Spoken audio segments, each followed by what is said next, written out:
I thought before going into today's topic, I will give you a 5-minute summary of what happened last time. So you guys are saying, look, looks like you got carried away with this thing.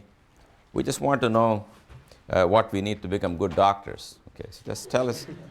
So if you're a doctor or a lawyer, or I've had really strong students in my class who had nothing to do with any of the sciences, physics or chemistry, which is of course a great pleasure for me to know.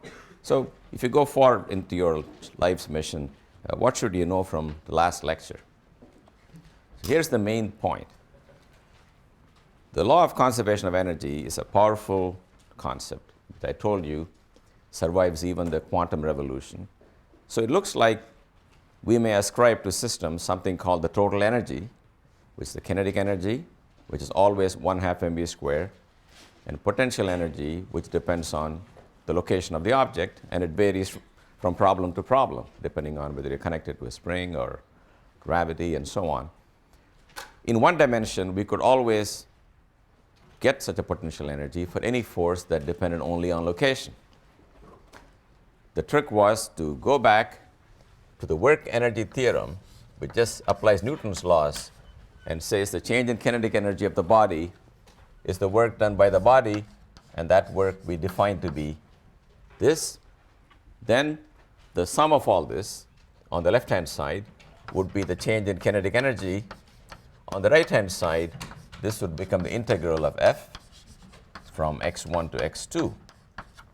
And if f really is a function of x and not of also velocity, the laws of calculus tell you you may write this integral as the difference of two numbers.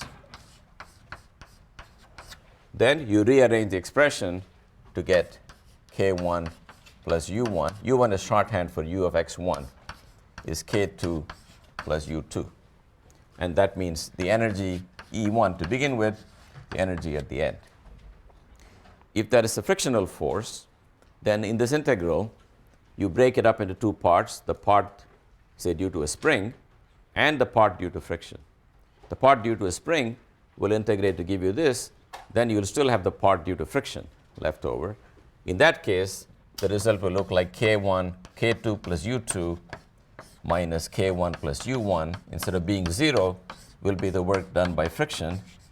We write it symbolically this way, but the frictional force is not a function of x alone. But if you knew which path you're taking and which way you're moving, you can do that integral. You want to do this in higher dimensions. In higher dimensions, what I found out was that if you wanted the change of kinetic energy to be the work done, then what you had to do was to write this expression, which was a shorthand for fx dx plus fy dy. So you take a point and you go to a neighboring point. That's the work done, and this work done was cooked up so that it was a change in kinetic energy. Then you say, okay, let me take a finite path starting with some point r1 and going to some point r2. Then I add up all the changes. The left-hand side is k2 minus k1, and the right-hand side is this integral. This is always true. This will never be wrong. It's just a restatement of Newton's law. The problem will be, can we write this integral here as a difference of two numbers, one depending on the starting point, one depending on the ending point? Is this possible? That's a question mark. If it's possible, you're done, because you're back to writing k1 plus u1 as k2 plus u2. But I tried to convince you that it's not always going to happen. So let's understand why it's not always going to happen. It is not enough in this integral to say start at r1 and go to r2. In fact, if I just said find the integral of the work done by the force between r1 and r2, you will have to tell me, you'll have to ask me something. You agree? What will you ask in addition besides just saying start at r1 and end at r2? You will ask, what path did you take? And unless you specify the path, you cannot do the integral, because you don't know what contour you want to draw. Therefore, the answer in general depends on the path, but this right-hand side does not. So if you pick the same two endpoints and you vary that path into this one, the right-hand side doesn't change, but it's not hard to imagine the left-hand side would be different. Therefore, in general, this will not be true. So even though there's a relation between work done and increase in kinetic energy, you will not get a law of conservation of energy unless this is true. Then I said, there is still hope, because we can, in fact, manufacture forces for which this is true. To manufacture the force, you pick any function u of x and y that you like, then define a new force whose x component is minus the derivative of u with respect to x, and whose y component is the minus the derivative of u with respect to y. Then you got to go back and look at your notes and see that if you take f dot dr now, you're just adding the change in u, and when you go from start to finish, the total change will in fact be the change in u from start to finish, and won't depend on how you got there. So you're basically, what you're doing is, in the xy plane, you're defining a function u of xy, which is like a height. You've defined a force in a clever way so that f dot dr is the change in the height as you march. So you can start at any point on the mountain, go to any other point on the mountain. If you're only keeping track of the change in height, you're going to get the same answer no matter how you got from here to there. So you start with the potential and work out a force, and that force will then obviously give an answer that's path independent, and the potential associated with the force is the function you began with. In other words, in this problem then, k1 plus u1 will be k2 plus u2, where u is the same guy you began with. So you can get law of conservation of energy in that case. Then I told you without proof that this is the only way it can happen. In other words, we all agree that if you got a force from a potential by taking derivatives, it does the job. But I'm saying every force whose integral is independent of path will always have as its ancestor a function u, and the x component of the force will be the x derivative of the function, and y will be the y derivative. That's not obvious, but in other words, it's clear, it's sufficient, but it's also necessary. So every conservative force is the derivative of some potential in this fashion. Finally, I said, if someone comes and gives you a force and says, is it conservative or not, either you can think in your head and try to guess that function u of which this f is the derivative in this fashion. If you succeed, you know it's conservative. If you fail, maybe it's not conservative, or maybe you're not clever enough in finding that function. So here is a recipe that works for all of us. The recipe is, take that force, take the d by dy of fx, and compare it to d by dx of fy, and if they're equal, it's a conservative force. That's the summary of last lecture. How much of it detail you want to know is entirely up to you. Okay. So now, I'm going to, this is residual from last time, so I'm going to basically hide that. If you want, you can take a few moments writing it down, but you understand the point now. Point is, there are, in fact, if you think about it, it's fairly miraculous that there are forces in nature so that the work done by them doesn't depend on how you got from A to B. Even more interesting is that all the fundamental forces that we know, gravity, electrostatics, even the strong force, weak force, every force that we know, to the extent it can be described by a force, happens to be conservative. So it's not that we are hung up on some rather exceptional case. Nature is kind enough that all the forces are conservative. Now, friction is a little tricky. You might say, well, friction is not conservative, but friction is not a microscopic force. Friction is a gross average way to describe things. At some real fundamental level, every force is in fact conservative. Anyway, gravity is conservative, and then the electrostatic force is conservative also.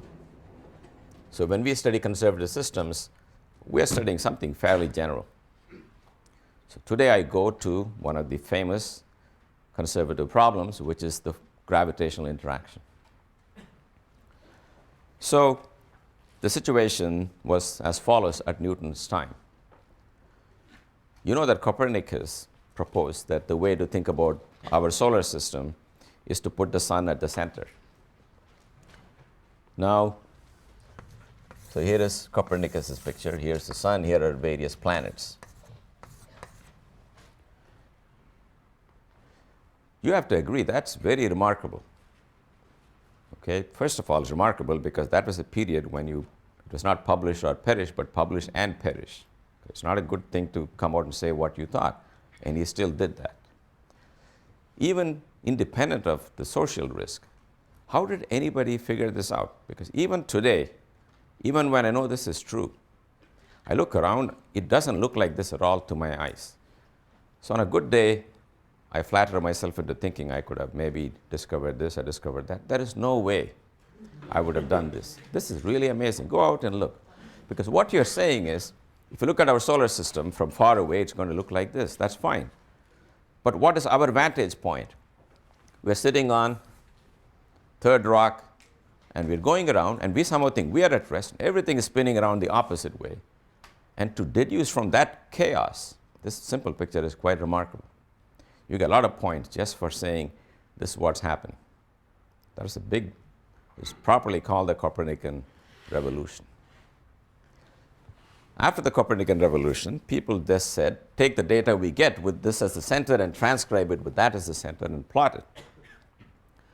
So the person, Tycho Brahe, was a rich guy who had his own lab and he studied the solar system, and Kepler was his assistant who carried on the work for 40 years. For 40 years, he studied this problem. Then he published his answers. I got to tell you, all of you who are going into science, I would urge you not to publish every 40 years. Okay? You're not going to get a job. You're not going to get a PhD. You're not going to get a postdoc. You will be a 70-year-old postdoc if you do this. So the climate's very different now. Even though we have a lot more money for science, I don't think we have money for science of such long vision. The only example that comes to my mind is a work by Ray Davis, who looked for solar neutrinos for about 30 years. And fortunately, his reputation was so strong, funding agencies kept him going. He looked at neutrinos from the sun for 30 years to be really sure that there was a problem. And he confronted the theorists with the problem, and the problem subsequently got resolved. But by and large, people publish not a paper in 30 years, but rather the goal is 30 papers a year is more what we want to do.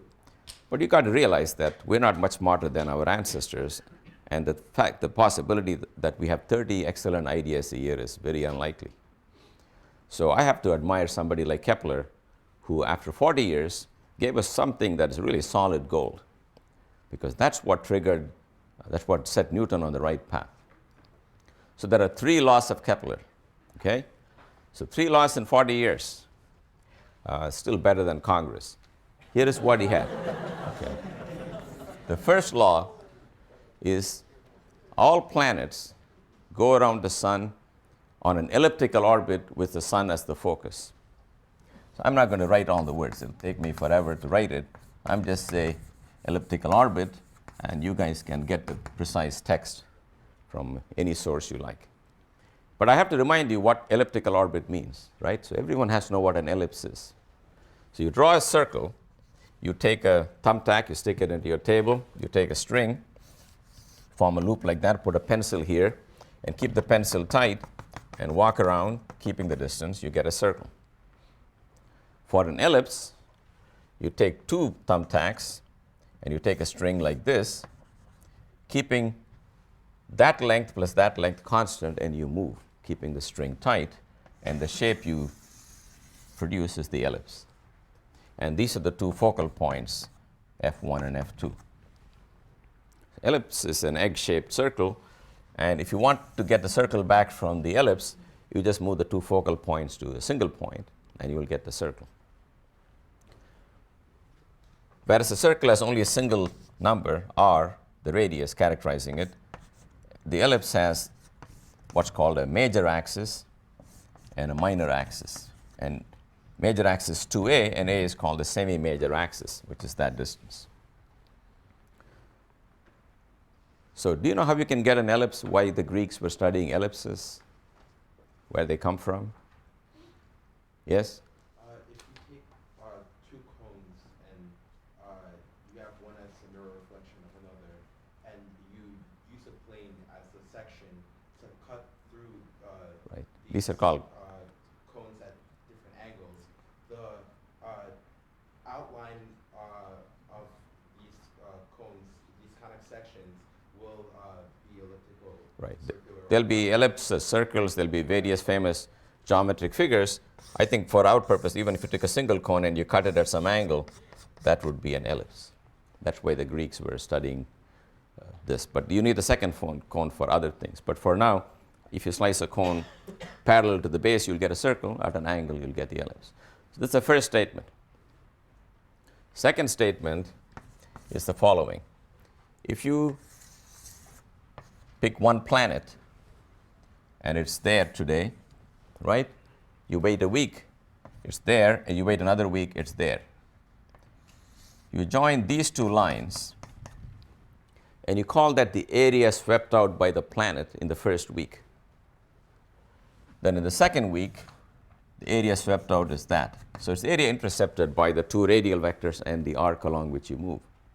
And Kepler said the rate at which the area is swept out, let's dAdt be a shorthand for how much area is covered in a certain time. So you take the area swept out, divide by delta t, and he said that's a constant.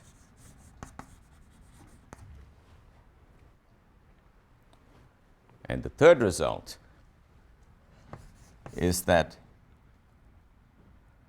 let me see, the square of the time it takes a planet to go around the sun divided by the cube of the orbit size is the same for all planets.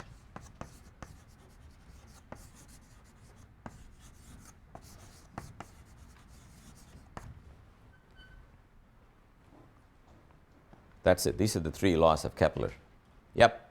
So how did you write law number 2, considering that Newton developed calculus after Kepler was writing? Well, you don't need calculus to do what I just said. Calculus says take the limit delta t goes to 0.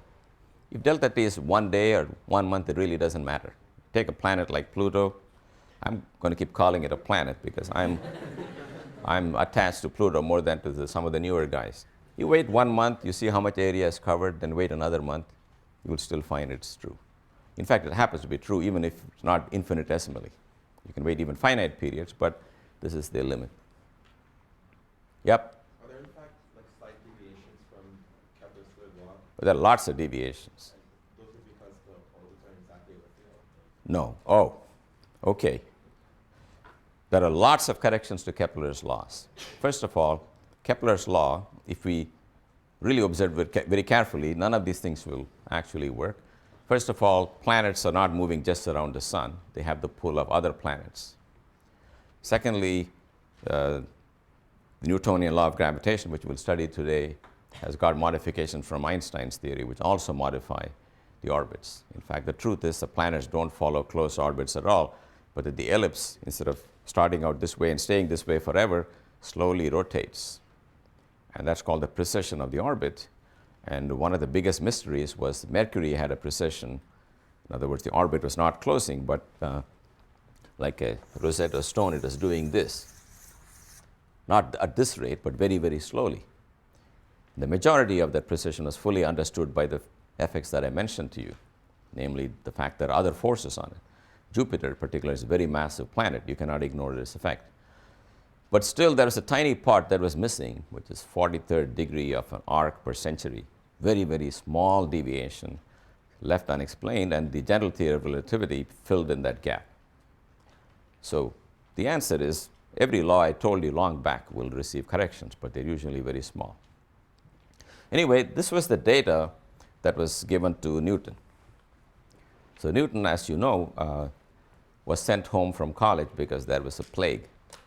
And he went and lived in his old village, and he was contemplating this issue because he had already, by this time, invented the laws of motion. I think he had also invented the basic ideas of calculus. There is some debate about who got there first, but there is no debate about what happened next. So Newton said, okay, I'm going to understand planetary motion. And so are you. So you guys have been terribly disappointed that after all the work you put in, you're still doing inclined planes and pulleys and whatnot. So today, we're going to make a big leap. Today, you're going to understand how planets move around the sun. That's a mega problem, right? the little m's you put in the equation are not mass of a pulley or a plane, but mass of Jupiter or mass of the sun. So you're doing something of cosmological proportions. And you don't need to know too much more to do that. Okay, you're almost there. So I'm going to just tell you the one missing thing. So what Newton had done is to realize that in order to understand motion of bodies, you have to associate a force with acceleration and not with mass. That was his contribution. If you think it's forces that cause velocity, you look at a planet going around the sun, where the velocity is pointing in different directions at different times, and you have to ask what can possibly be propelling the planet in this loop. You don't get any definitive answer. On the other hand, if you calculate the acceleration of the planet, take the simple case where the planet is going on a circle, the acceleration at every instant points towards the sun. Okay? That's why it's important to understand what forces are doing. Forces are causing acceleration. So Newton had already showed us, and we have done many problems, when a body accelerates, there's a reason for it. Well, all bodies are accelerating towards the sun. It's fairly clear what the reason is. The reason is the sun. And you then postulate a force that's exerted by the sun on the planet that bends it into a circle. And your job is to find out that force. What's the nature of the force? So it is again here that Newton decided that the force that bends the planets around the sun is the same as the force that bends the moon around the earth. It was known by then the moon is also going around the earth. So let's look at that problem. So here's the earth, and here is the moon, and it's going around the earth.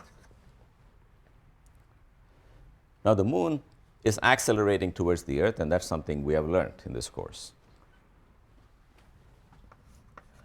Then here is the famous apple, also accelerating towards the earth.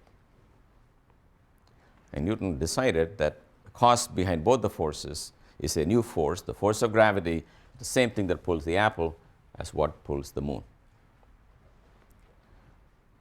So we have to now ask, what is the nature of that force? We're going to write a formula for the force. First, let me look at the magnitude. The direction is very clear. It is directed towards the center of the earth, so I won't write that down. Later on, I will write you a formula with vector symbols in it, so the vector will point towards the center of the earth. But let's look at the magnitude. If you take an apple here of mass m, and you call big M the mass of the earth, near the earth, we all know the acceleration of a body is constant. Therefore, it can happen only if the force depends on the mass of the apple. This force is going to depend on various things. I'm going to write the formula, but one thing it depends on, it's got to be proportional to the mass of the apple. That's because then if you divide by m to get A, the mass drops out, and you understand the fact that everything near the earth falls at the same rate. The only way that can happen is if the force depends on the mass of the apple. You agree that that m belongs there. Okay? If it doesn't belong there, if you have something that depends on m squared, for example, or doesn't depend on m at all, you have a problem. If the force doesn't depend on the mass at all, suppose the force on every body near the earth was a constant force, then when you divide by mass, you will find that heavier objects will have a smaller acceleration, but that's not what you find. So that's a perfect and precise cancellation on the mass of the object. All things follow the same rate, so I know I need this m here. What else do I need? You notice that from the third law of Newton, if there's a force on the apple must exert a similar force on the earth. So if you take an example in which here's the earth and here's the apple, there's a little m sitting there, but imagine the apple's getting bigger and bigger. Okay, the formula is not going to change. Make it bigger and bigger and bigger and bigger till it looks like the apple is that big and the earth is that big. Then you will have to agree that from that point of view, you should also have the mass of the earth here playing a symmetric role. So these two masses have to be there. But then what else should I have there? I mean, what are the other variables in the problem? Yes? The distance between them, and I don't know what the distance dependence is. I'm going to say that it's some function of the distance between them. So we don't know what the distance is. All right, so let's find the acceleration of the apple. That happens to be the mass of the Earth, this function with r calculated to be the radius of the Earth.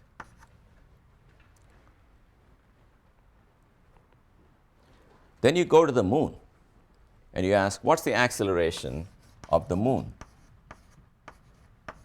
It's the mass of the Earth times the same function at the radius of the lunar orbit. Does anybody know how far the moon is? Any guess? You know how far it is? Make a wild guess. Million miles. Not bad, but not quite there. Any other guess? Yes?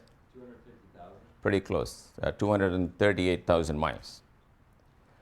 So that's 250,000 miles. So million's not bad. Okay, if you make an estimate that's off by a factor of pi in physics, it's fine. But if you say 10 miles or something, then we should have a talk. We should have a very long talk after class. Okay, so that's correct. So this guy is 240,000 miles, just to be simple. The radius of the Earth, how about that? Yes? 6 times 10 to the 6 kilometers. How about in good old-fashioned miles? 3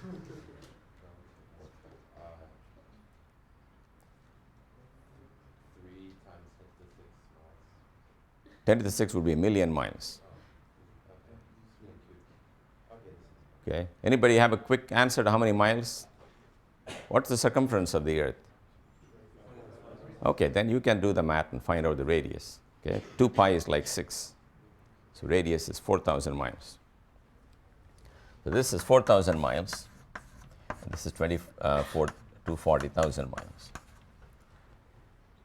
Look, I know that we should work with meters and kilometers, but like the rest of you guys, once I get on the freeway, I'm watching how many miles per hour I'm driving, not meters per second, because I have no idea what 55 miles per hour is. So we do use a lot of British units. If you go buy insulation at Home Depot, it's in BTUs per slug, per poundal, per something, right? So we still do that. So in some sense, you wonder why you had the War of Independence if you're still using those units, because that's about the worst part of the whole system. But we still use it. So my brain is split. When I do physics, I use the metric system. When I go to Home Depot, I use the Home Depot units. Okay. All right, so here is the two accelerations. Let's take the ratio of those two numbers. Now, Apple's acceleration, all of you guys know, right? It's the one thing we know from day one, 9.8 meters per second squared.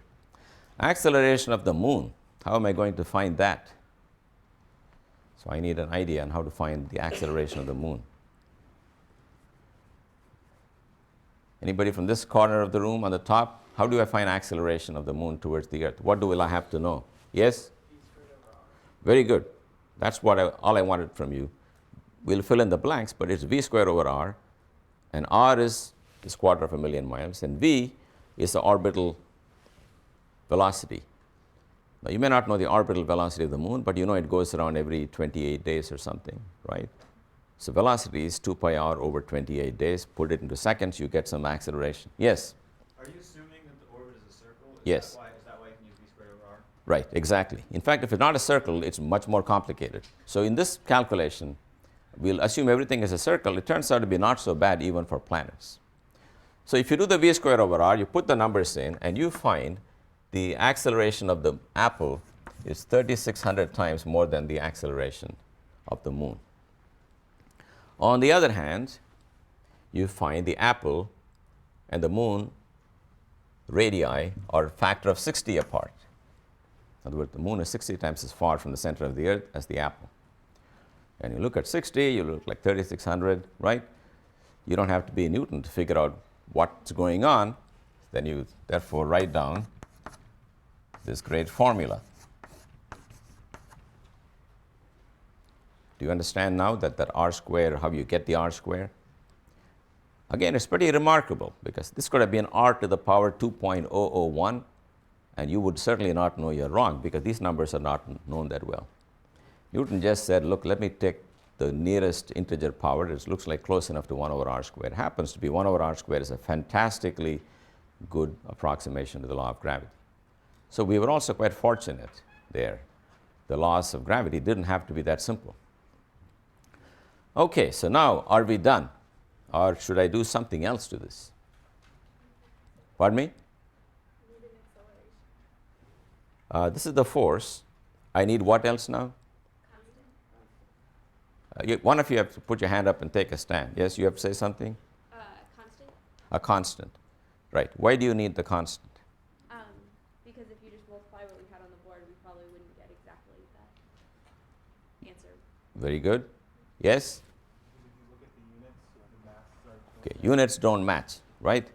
So if some kid called Isaac comes to you and says, I got this new law of gravitation, I'll say, go back and fix your units. Units don't match. But not only that, I think some of you had another objection, that if you took the mass of the earth and mass of the moon, the apple, and divided by the radius, you will get a number that won't agree with the force of gravity near the earth as we know it. So the point is, when a function is proportional to all these things, there is always a proportionality constant. And the constants, one of the purposes of the constant is to make the dimensions come out right. Other is to make the values come out right. Because I got to make sure that when I apply it to an apple near the earth, I put the mass of the apple, let's say divide by the apple. This whole thing, what should it be equal to? It's got to be 9.8. You understand that? The acceleration of the apple near the earth has to be 9.8 if I put the radius of the earth here. This better be 9.8. So you pick a number g, which is some number, 6 times 10 to the minus 11, and the units for g are some number times Newton meter square over kilogram square. That will make the units come out right. So that's called the big G. That's the gravity. This is a law of universal. It's a universal gravitational constant. I'm almost ready to write down now the great Newtonian law. The great Newtonian law says F is equal to G m m over r squared, where these are two objects of mass little m and big M at a distance r from each other, but it's not yet a vector. This is just a number. So I want to say that if this is one mass, here's the other mass, I want to say this one feels a force towards the center. So let me take the earth to be the center here. I want the force on the moon. I want a vector pointing towards the center. So I know one vector that's pointing away from the vector, which is the position vector r. But if I divide that by the length of the position vector r, I think all of you know enough vectors to understand this vector has length 1 and points away from the center. But I want it to be pointing towards the center, and that is then the force of gravity on the moon or on the apple or any object. If I'm thinking of one fixed object like the earth, this is the force on the apple. If you're thinking of two objects of comparable size, you will have to say the force on one due to the other. Okay? When you write the formula, then you've got to make sure that the force on one is pointing to the other one and force on that guy is pointing towards this guy. So there is no universal symbol for all those things. I will write it in the simple case where we imagine at the center some massive object like the sun and something tiny going around it. Then the center of coordinates is chosen to be at the center of the massive object. This is the force on the little guy. This is the law of gravity. It's called the law of universal gravitation because it really is universal. You got to realize that was a tremendous leap of faith to believe that the laws that are operative near the surface of the earth also apply to the moon and also apply to the planets. This was the year 1600 and something. There was witchcraft and people had all kinds of superstitions. People are not even thinking in scientific ways. There are a lot of illusions about what the heavens are made of. To believe they're made up of similar stuff and controlled by the same laws, that's very obvious now, but it was very far from obvious in those days. It's a tremendous leap of faith.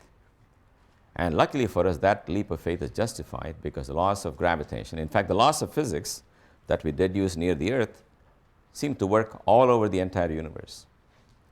If you've seen pictures in NOVA of where we are in the scheme of things, we are in a very tiny part of the universe, sampling a tiny volume over a tiny period of time. But we apply those equations to the far end of the galaxy, the far end of the universe, and going all the way back to Big Bang. And we predict the future fate of the universe. So we assume that the laws that we discover here, now, are valid everywhere and at all times. So far, that seems to be true, and that's a big break for us. But for that, you really couldn't do anything. If the laws you discovered today are not valid tomorrow, you cannot make any predictions. So it's another unwritten benefit we got. I mean, unspoken of, but it's a great benefit that the laws you find are universal. But somebody had to stick his neck out and say it. This is one of the first occasions. So now we are going to apply this law to understand what Kepler did. Okay, so what do you have to do what Kepler did? So we are going to consider the motion of a planet around the sun. So let's put the sun here. Let's put the planet here. The planet's at a location R. You go back, as usual, to the only equation in town, F equals ma. Now, F, I told you, has to be deduced every time with painstaking experimental data. Without that, F equals ma is useless. If you don't know what's on the left-hand side independently, let me repeat again. You don't say the force on the body is ma. Force on the body is due to a spring, due to gravity, due to charges, whatever. You have to do some work to find this. Then you put it into that equation. So let's put in here, the right-hand side of Newton's law can be written once and for all. d to r, now I'm writing d to r over dt squared because I'm living in 2 dimensions. Now on the left-hand side, I have this new result, gmm over r squared times, I'm going to use a symbol r hat, which is very common. R, anything with a hat on it, is a vector of unit length pointing in the direction of the regular vector r. So if you want, if r is the position vector of an object whose length is r hat is a little guy whose length is 1 and which points in the radial direction. So this is your equation. It's then a problem in calculus to solve the equation, and everything Kepler said should come out of that. You should find planets like to move in elliptical orbits. You should find the area swept out as a constant. You should find the square of the time period is proportional to the cube of the orbit size. Now, if I give this to you as a homework problem in the class, I dare say it will be very difficult for most of you. I don't know what kind of background you had. You have done some calculus, but it's not easy. But remarkably, Newton also solved this problem. Even now, when I teach it in physics 400 and something for advanced mechanics, it takes a while to know how to solve this equation. It's one thing to write it down, another thing to actually solve it and get the ellipse out of it. So Newton did that too. So it's really amazing. That's why he's such a giant. I mean, you have to step back to that period in time and ask, what did one person accomplish over a period of about 5 years? So that was how physics is always done. Somebody looks at the data, sometimes summarizes the data in the form of certain phenomenological facts like the laws of Kepler, then somebody else has to, like a theoretical person, has to figure out what is the underlying rules of this game, write it in mathematical form, and solve the mathematics and verify it. Just imagine that you wrote this equation but you couldn't solve it. What you would be saying would actually be correct. You in fact have found the correct law of gravity, but you can never be sure it's right because you cannot find the consequence of your equation. That is not unheard of. That's happening in physics today. For example, there's the theory of quarks. The quarks are attracted to each other by a certain mechanism we know. We know the underlying force law. And from that, we're supposed to understand the existence of all particles like protons and neutrons and so on. We do not yet have a way to show without any doubt that the underlying equations imply the phenomenon that we see when we apply it to the problem of quarks. By putting it on a big computer, we are fairly certain that's correct. That would be like solving Newton's laws on a computer, but what Newton did was didn't solve it on a computer, but solve it analytically. So quite often, in the past, whenever a theory is accepted, it's because the consequences can be worked out and compared experiment. But you could be in a position where you have the right theory and the right equations, but you cannot solve them. Anyway, this one happens to be solvable. If I change the force law to 1 over r to the 2.1, then it's a different story. Anyway, so we want to solve it, but we cannot do the ellipse. Okay, it's too hard. So we are going to do the circle. We're going to take orbit to be circular, and we're going to apply this force law to that and see what we can get. So let's do that. We could ask ourselves, can a planet have a circular orbit of radius r? We go back to F equals ma. Now you guys are expert on the right-hand side now. We are assuming the planet moves around the circle at constant velocity, at constant speed. We want to ask, can such an orbit exist? You're always allowed in an equation to make an assumption and plug it in and see if it works. If the left-hand side and the right-hand side match, you win. Nobody will ask you any more questions. So we are asking for a modest goal. Can I find an orbit of a planet going around at constant speed around the sun on a circle? Let that constant speed be v, then ma, everyone seems to know, is mv squared over r. And it's pointing towards the center. That should be equal to the force pointing towards the center. And Newton has told us what the force is. It's g mm over r squared.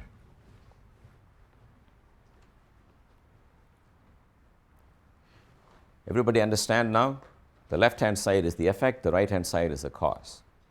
If you're spinning a rock, spinning it in a circle, that also has an acceleration toward the center, but the string is providing the force. And you can work out the force of a spring, of the string. Here, it's the unseen force of gravity from the sun reaching out the planet and pulling it in. Newton tells you the formula. Deduced from terrestrial and lunar observations, now applied to planets. Okay. So this is something that should make you very happy because it's a very simple application of F equals ma, but you're describing planetary motion now. So these are all masses of big guys, the Earth and the Sun. So let's cancel the r, and I get, cancel the mass. That's very interesting. So that says v square r equal to gm. It says, yes, you can have a circular orbit at any radius you like, provided you move at a speed satisfying this equation. And as long as you satisfy the equation, I don't care if the thing that's spinning is a satellite or a potato, because the mass of the object drops out. So the condition for orbit is independent of the object orbiting, again due to this cancellation of the mass on both sides. All right, so this is all we can get out of Newton's laws, and let's go back to Kepler. Is the orbit possible? Well, if you say an ellipse, a circle is a special case of the ellipse, you have shown circular orbits are possible. How about equal areas in equal time? It's obviously true in this problem because it's going at constant speed. If it goes that far in 1 week, it'll go that far in 1 week, and everyone can tell the area swept out is constant. So the only thing left to knock off is the third assumption, the third observation of Kepler involving the time period. So I do the simplest thing. I say the velocity of this planet is 2 pi r divided by the time period. I put that in here, and I get 4 pi square r cubed over t square is gm, or I find r cubed over t square is equal to, let me write t square over r cubed, because that's how Kepler wrote it. This says t square divided by r cubed is equal to 4 pi square over gm. So that's another result you got right away. That's the third result, that the time period and the orbital radius. Here is, what did Newton do that went further than Kepler? Can you tell me what he did that's a little beyond? Have we just verified Kepler's laws, or have we gone a little beyond that? Yep. Well, Kepler says that t squared over a cubed is always the same, but Newton defines what is equal to. Exactly right. Let me repeat what he said.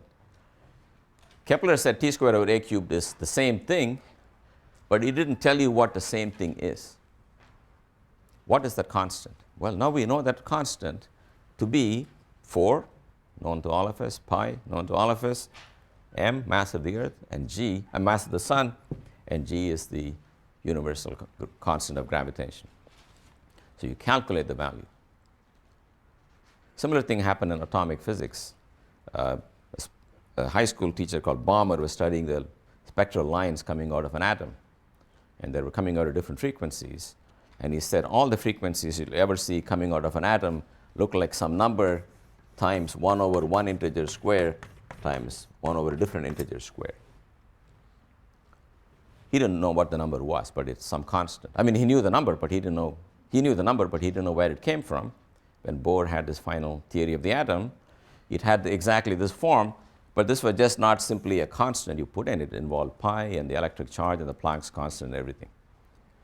So Balmer did for Bohr what Kepler did for Newton, which is to condense a complicated data into some simple form so that a theorist can have a go at it. Then once you got the right answer, it's really beautiful how everything fits. So we know this is right.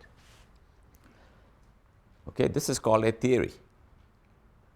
By the time physicists will call something a theory, they put it to a lot of tests. Okay, it's not to be casually used. And you have the right theory, you can make a lot of predictions. You can have a theory the planets go around the sun because some angels are flapping their wings, and I say, where are the angels? You say, well, part of the theory is you don't see them. It's very good. What's your next prediction? Tell me when the next eclipse is. Tell me if the meteor headed for Earth is going to hit or miss. Is this comet going to reappear, or is it a one-shot thing? If you cannot answer any of that, you don't have a theory. You have an interpretation of past data that coincides with past data. That's worth nothing. Okay, so here's an example of how to do it right.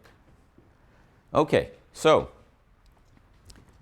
this thing has got enormous power. It tells you if you find another planet, you find a new planet tomorrow. If you know how far it is, I'll tell you what a year is in that planet. I'll tell you how long the planet takes to go around the sun, because t squared over r cubed is known to me. So if that planet is at a certain distance, I can tell you the time period, or if I see it going around the sun and I know it's going to complete a revolution in 240 years, I can tell you how far it is. So that's another power of the theory. Okay, so now you can do a variety of problems using this formula. They're all plug and check, but I'll just mention one, and most problems are like that. Everything is going to be plugging into this formula. But one interesting example is the following. So here is the Earth. I'm here, and I want to watch a tennis game being played there. I have radio waves, but you know radio waves cannot go through the Earth. They can only travel in straight lines.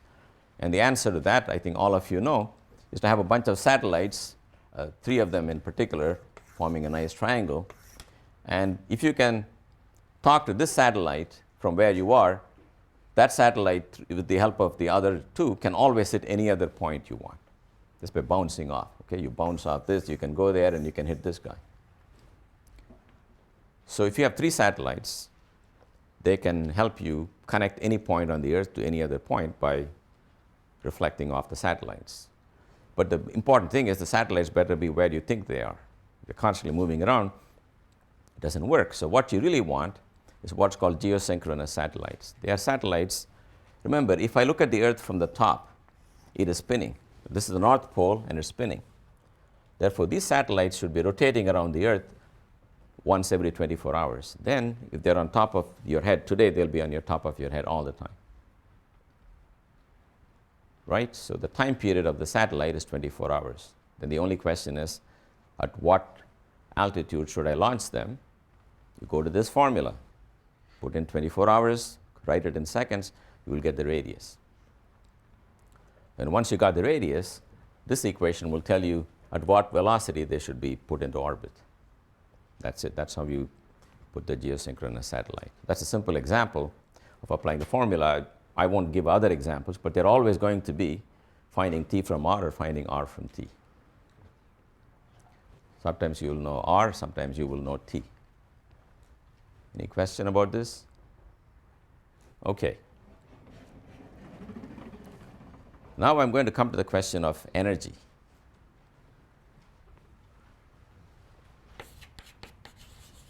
whenever you have a new force, you can talk about the law of conservation of energy.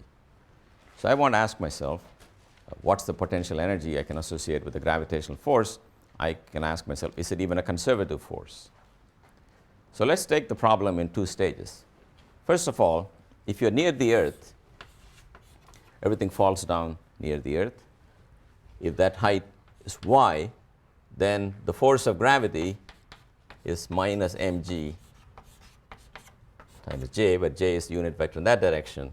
The potential energy is then mgy, and everybody can check that if you take the minus the y derivative of this, you get the force. That's the potential energy, and therefore when a body is falling near the surface of the Earth, we may assert that 1/2 mv squared plus mg, let me call it height instead of y. Let me call this coordinate h instead of y. I don't think it matters too much. That is the total energy, and that is a constant. We applied it the other day to roller coasters, going up and down, speeding up and slowing down. It's just that this number will not change. As the roller coaster changes the height, the speed must change, keeping this number constant.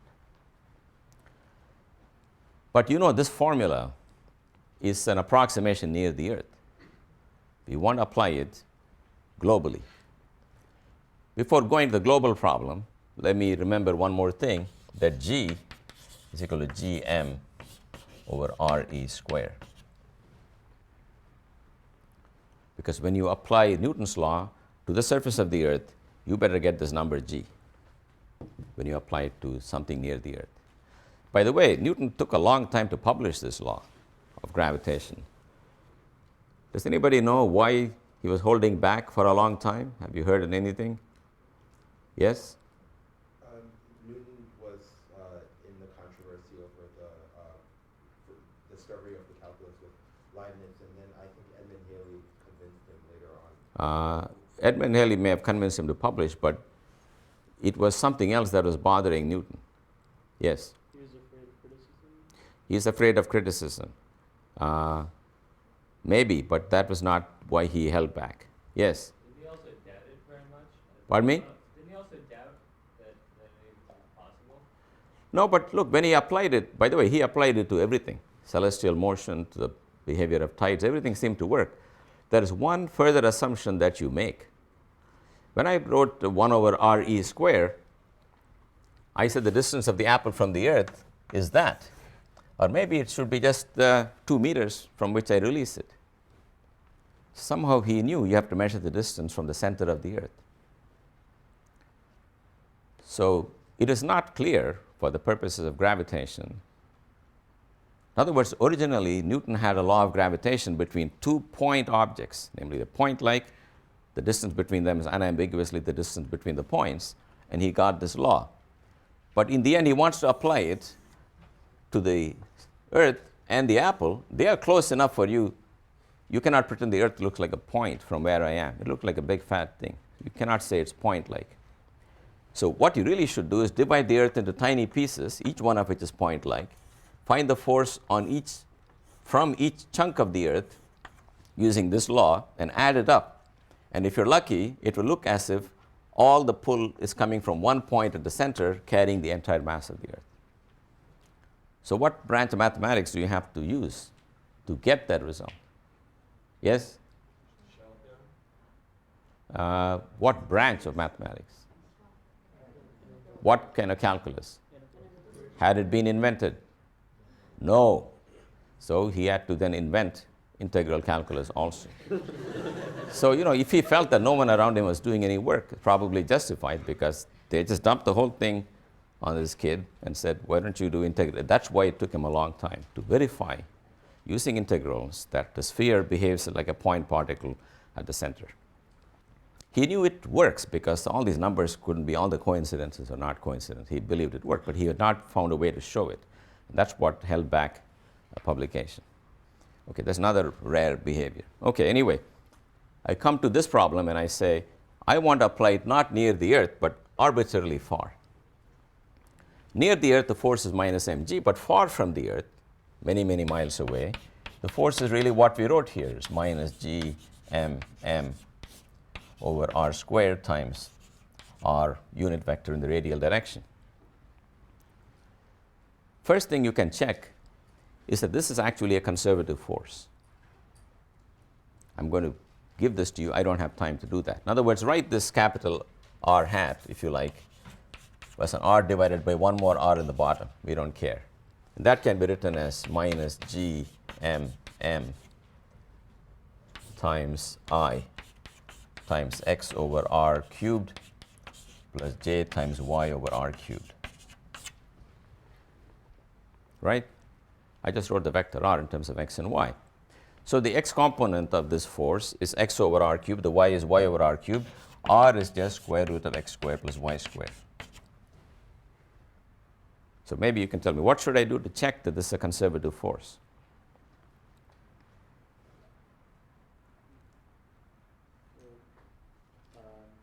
Use that formula you showed us at the beginning, the partial derivative. Yes. So I will repeat what he said. That's the correct answer. I must take the X component of this, take the Y partial derivative, the Y component of this, taking X partial derivatives. You guys should do that. When you take the derivative of something like 1 over R cubed, you should first take the R derivative of R cubed and then take the X derivative of R or the Y derivative. Using the chain rule of calculus, you will find the two agree. So we know it's conservative. That's the power of the result. So all you have to do is guess what potential could have led to this force. So I say, okay, let's put the sun here. Let me move along the x-axis. The force along the x-axis look like minus G mm over x squared, because x is just R if you're moving in this direction. In other directions, that's R, but let me just move along the x direction. I ask myself, what function has a property that minus the derivative of that with respect to x looks like this? That's a Mickey Mouse calculus problem. It's just minus 1 over x. Okay? Derivative of minus 1 over x is minus 1 over x squared. Therefore, x is R. In general, the u that you want for gravitation looks like this. So gravitational potential energy for problems arbitrarily far from the center of this mass, not near just the surface of the earth, but wherever you go in any gravitational problem, this is u. You can check that if you took this u, it's what I'm telling you guys to do. If you're really careful, did I miss something? Shouldn't that be positive? No. Let's see. If you took the R derivative of this, 1 over R is R to the minus 1. Derivative of that will make it plus 1 over R squared. But you're really supposed to take minus the derivative of u, and that will be the right thing. So this is the potential energy, which will be negative. So what am I claiming? I'm claiming that if you got the sun and you got some other planet moving around it, the following quantity will not change, which is 1/2 mv squared minus G mm over R is a constant.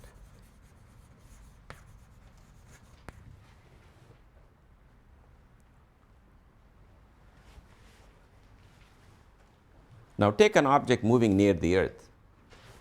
I gave you a different rule. I said near the earth. What did I say the rule was? The constant is 1/2 mv squared plus mgh. Kinetic energy looks right. Potential energy looks really wrong. There seems to be two definitions of potential energy. They don't even agree in sign. So what's going on? What's the way out of this problem I am in? Do you have any idea? Substitute G by somewhere there. Big G, you mean? Or little g? No, little g by the formula we derived for. Oh, that's not a bad idea. Suppose I do that. That's a very good idea. So let me write that as G m m over R e squared times h. That's a good plan, but you notice this cannot possibly equal that because that's negative, right? This is positive. Any way to reconcile these? Yes? Well, the difference is because the first one is for different values of force, while the second one is assuming a constant. I agree. But no, one doesn't. The constant is certainly, it's true that near the earth we treat it as a constant. But if I took the formula valid for every distance, and I specialize it to the problem near the Earth, it's got to agree with the problem near the Earth, right? The bigger formula should embrace or enclose a smaller formula. Maybe we should set, the radii equal for the first one.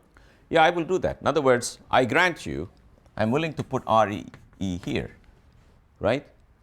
But there is no way this expression and this can match because they're not even of the right sign. You don't even have to think more than that. They cannot be right as they are. Yes? Maybe try to explain h in terms of radii, like it's the difference in. No, h is the number of meters above the ground. You put the number in. Look, most of your escape routes don't work because you're trying to get a positive number to equal a negative number. Yes? It depends on where you set your threshold. Thank you. I didn't know I was going home for lunch because I was not going to proceed till I got the right answer. The right answer is when you define a potential, there is a freedom to add a constant to the definition of the potential. If you look at every theorem, everything I derived, including the stuff I hidden under the board, U1 minus U2 is what enters everywhere. The change in kinetic energy is U1 minus U2. Therefore, one has a freedom in defining the potential to add a constant. And what has happened is the person working with this potential and the person working with this potential have not taken the same reference point. This person working near the Earth said, let me choose for convenience the potential at height equal to 0 to be 0, because that's a natural point for me. What about this person here? Yep. He's saying potential is 0 at infinity. Because when you're doing celestial mechanics, here is one object, other object at various distances, infinity is a rather interesting point. You go infinitely far from it, no potential energy. So the two of them differ by a constant. That's the reason why, and the constant can easily overturn a quantity that's negative and bring it up to positive values. So except for that constant, once I add a certain constant, everything should work out. So I will show you that it does, okay? Then everything will be fine. Maybe there are two ways to do it. I'm in two minds on how to show the two ways. I'll try one method. Let's take the answer that's valid for all distances, right? That's the celestial formula.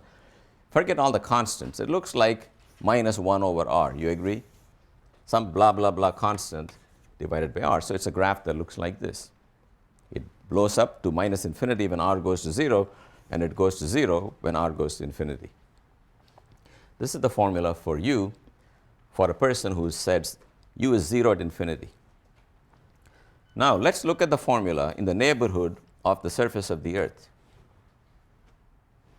Here is where we are most of the time. So if I shift my 0 to here, then by design, I have made u to be 0 on the surface of the Earth. Then let me also measure a new coordinate this way called h, which is the radial distance away from the RE. This is RE, this is RE plus h. Then I blow up this box. What do you find? I blow up the box with my newly shifted origin. Here is h, and here is the potential energy looking like a straight line. And if you're lucky, the slope of the straight line should be what? What should be the slope? So we can reconcile everything. If a function is a straight line, it has a certain slope. What's the y coordinate? Slope times the x coordinate, yes? Not g. Yes? mg. If it's mg, if that's a slope, mg times h would be the function you're drawing, right? So that's all I have to show you.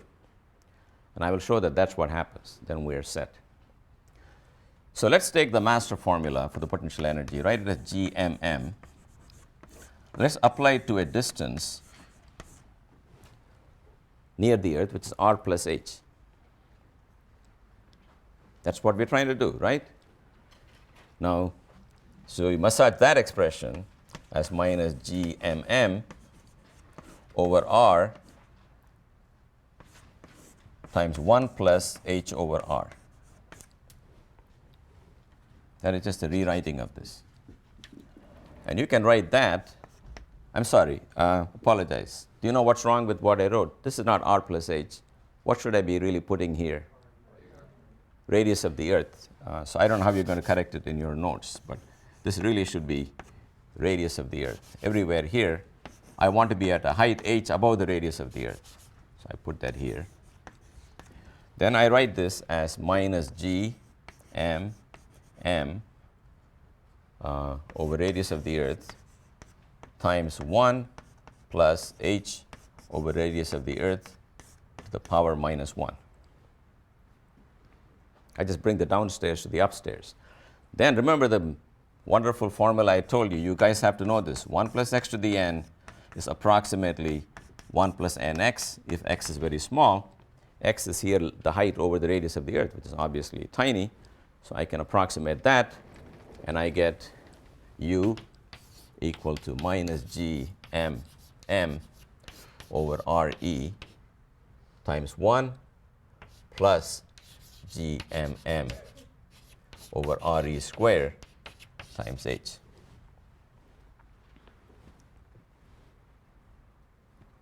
This is the potential energy at the surface of the earth. For a guy who thinks it's 0 at infinity, this is the change in potential energy when you move a distance h. Therefore, if you calculate u of h minus u of 0, you will cancel that term, then you will get the same answer as the person using this formula. So that's very important to understand how these two are saying the same thing. It is best understood in terms of the graph that I've drawn for you. You shift your origin to one place, and you also shift the zero potential to one place. Now, for a circular orbit, what's the energy? It's 1/2 mv square minus g mm over r. But we know that 1/2 mv square is v square is equal to mv square is a centrifugal force. I mean the centripetal force, and therefore you can write that as g m m over r minus g m m over r. You find the answer is then minus the potential energy over 2, or I'm sorry, potential energy over 2 r minus the kinetic energy. In other words, if you combine these two terms, you get minus g m m over 2r.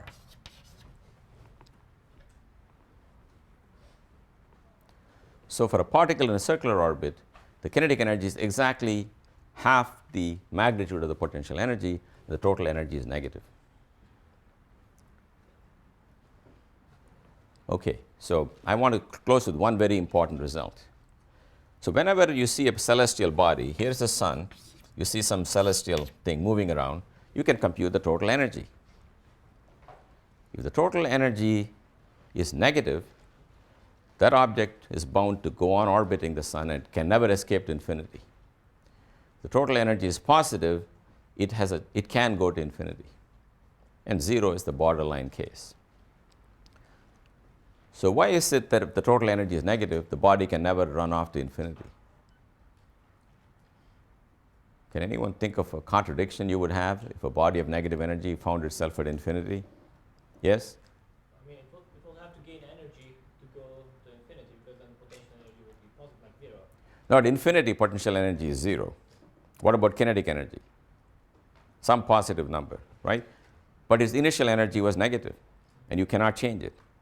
So if you got total negative energy, you cannot be found wandering around infinity. Because at infinity, if you're moving around, you got positive kinetic energy, no potential energy, and your energy was originally negative, you have no business being there. So objects with negative energy will never escape. So if you saw a comet, you want to know if it will come back again, find the kinetic plus potential. If it's positive, it won't come back. If it's negative, it's trapped. That's the dividing line. So if you're near the Earth and you want to shoot something, you can pick it in any direction you want. Suppose you start shooting them up, they go to different heights, and one day you don't want it to come back.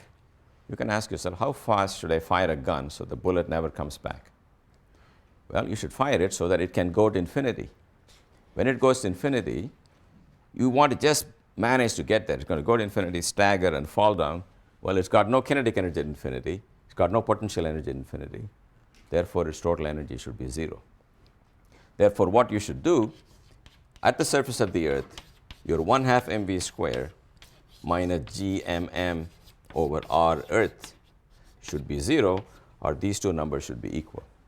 Or canceling the mass, you will find some formula which is v squared equal to gm 2gm over r e. So depending on the mass of the Earth and gravitational constant radius of the Earth, you'll get a velocity. That's called the escape velocity. When something is fired with escape velocity, it will just about make it infinity.